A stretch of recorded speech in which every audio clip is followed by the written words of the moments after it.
हिंदी साहित्य के विद्यार्थियों के लिए मैं कबीर का पद और उसकी सप्रसंग व्याख्या प्रस्तुत करने जा रहा हूँ। विद्यार्थियों, ये पद डॉक्टर श्याम सुंदर दास द्वारा संपादित कबीर ग्रंथावली नामक पुस्तक से अवतरित है, जिसका शीर्षक है पंडित बाद बदनते झूठा, जिसकी सप्रसंग व्याख्या और भावार्थ मैं आपको बताने जा रहा हूँ, जिसको ध्यान से सुने। वो इस प्रकार है। यह अवतरण जो है कबीर द्वारा रचित है, उनके पदों से अवतरित है, जिन्हें शब्द भी कहते हैं। इन पंक्तियों में संत कबीर दास जी ने पंडितों की कथनी और करनी में जो भेद होता है उसे प्रस्तुत किया है। इसमें उन्होंने धर्माचरण एवं भक्ति भावना के संबंध में प्रचलित विभिन्न मतवादों एवं आडंबरों का विरोध किया है। पद इस प्रकार है। पंडित बाद बदनते झूठा, पंडित बाद बदनते झूठा, राम कहा दुनिया गति पावे, खांड कहा मुख मीठा, पंडित बाद बदनते झूठा, पावक कहा पावजे दाजे, जल कई तृषा बुझाई, पावक कया पावजे दाजे, जल कई तृषा बुझाई, भोजन कया भूख जे भाजे, तो सब कोई तिर जाई, पंडित बाद बदनते झूठा, पंडित बाद बदनते झूठा। नर के साथ सुआ हरि बोले, हरि प्रताप न जाने, नर के साथ सुआ हरि बोले, हरि प्रताप न जाने, जो कब उड़ जाई गगन में, भौरी न सुरते आने, पंडित बाद बदनते झूठा, पंडित बाद बदनते झूठा। साची प्रीत विषय मायासु, हरि भक्तन सु हासी, साची प्रीत विषय मायासु, हरि भक्तन सु हासी, कह कबीर प्रेम नहीं उपजो, बांधो जमपुर जासी, पंडित बाद बदनते झूठा, पंडित बाद बदनते झूठा। तो विद्यार्थियों, ये था कबीरदास जी का पद, जिसमें उन्होंने पंडितों के द्वारा बताई हुई बातों और उनके मतों का खंडन किया है और विरोध किया है।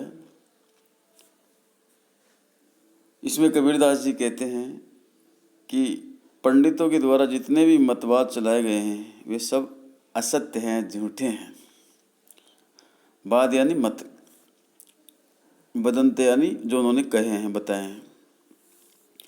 वे कहते हैं कि भगवान का नाम लेने से ही प्राणियों का उद्धार हो जाता है, उन्हें परम गति मिल जाती है, परंतु यह कथन झूठा है, असत्य है। इसी प्रकार खांड या शक्कर कहने मात्र से ही कहने वाले का मुख मीठा नहीं होता। राम कया दुनिया गति पावे, खांड कया मुख मीठा। राम का नाम लेने मात्र से दुनिया को गति नहीं मिलती या वो संसार से पार नहीं होते हैं। ये जैसे शक्कर का नाम लेने से मुख मीठा नहीं होता है। अगर ऐसा होने लगे तो केवल आग कहने से ही पाँव जल जावे। पाव कहा पाँव जे दाजे, जल कहा तृषा बुझाई। और केवल जल का नाम लेने से ही प्यास बुझ जाए। भोजन कया भूख जे भाजे, तो सब कोई तिर जाई। अब भोजन का नाम लेते ही भूख दूर हो जावे और राम नाम के उच्चारण मात्र से हर किसी का उद्धार हो जावे। भाव यह है कि केवल शक्कर कहने से मुख मीठा नहीं होता, उसके लिए शक्कर जरूरी है, शक्कर को खाना ही पड़ेगा। इसी प्रकार केवल भोजन का नाम लेने से भूख शांत नहीं होती, भोजन करना ही पड़ेगा। उसकी शांति तो भोजन मिलने पर ही होती है। इसलिए ईश्वर भक्ति तथा मुक्ति के लिए तो तदनुसार आचरण करना पड़ता है। यदि केवल नामोच्चारण से ही ईश्वर की प्राप्ति होने लगे तो उस तोते को भी मुक्ति मिल सकती है जो अपने स्वामी के साथ राम राम कहता है। नर के साथ सुआ हरि बोले, हरि प्रताप न जाने।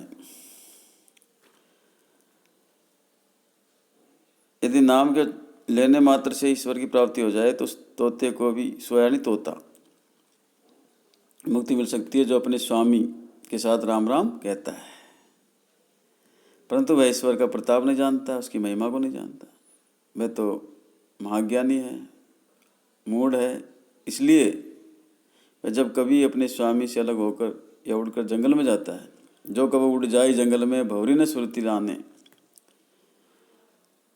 वह तो जब अपने स्वामी से अलग होकर या उड़कर जंगल में जाता है तो उसे भगवान के नाम का स्मरण तक नहीं रहता है। इस तरह तोते के समान अज्ञानी लोग भगवान का नाम उच्चारण करते भी रहे तो इससे उनका उद्धार नहीं होता है।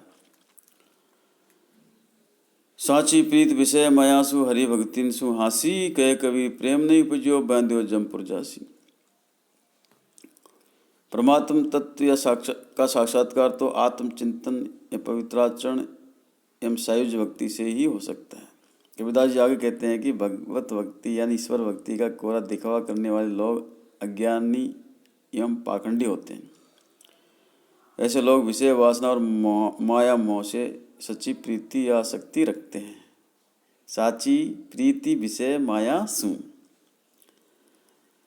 ऐसे लोग विषय वासना और माया मोह से सच्ची प्रीति या आसक्ति रखते हैं और भगवान के सच्चे भक्तों की हंसी उड़ाते हैं। हरि भक्तन सु हंसी। इसलिए ऐसे व्यक्ति यदि एकमात्र परमात्मा से प्रेम नहीं रखेंगे, उसका प्रेम पूर्वक भजन नहीं करेंगे, तो वे जन्म मरण के चक्कर में पड़कर यमलोक को ही जाएंगे। कहे कभी प्रेम नहीं बुझियो बैंध्यो जमपुर जासी।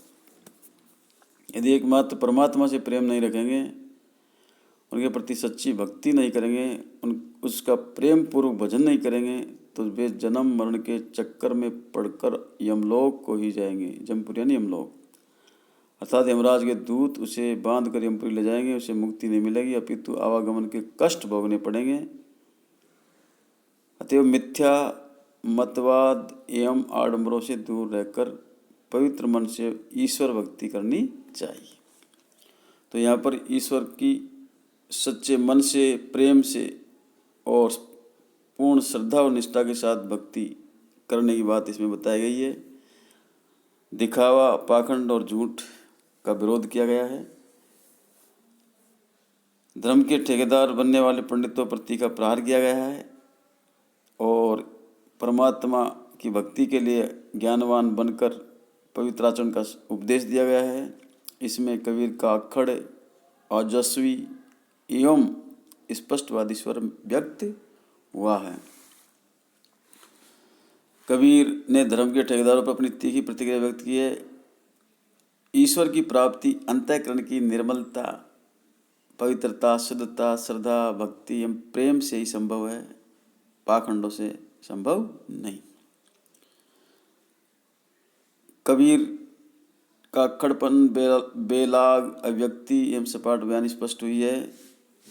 इस पद की भाषा सरल, प्रभावी एवं रोचक है। इसमें अनुप्रास व यमक अलंकारों का प्रयोग हुआ है। तो विद्यार्थियों, ये था कबीर का पद, जिसमें जो भाव और अर्थ छिपा था वो मैंने आपके सामने प्रस्तुत किया।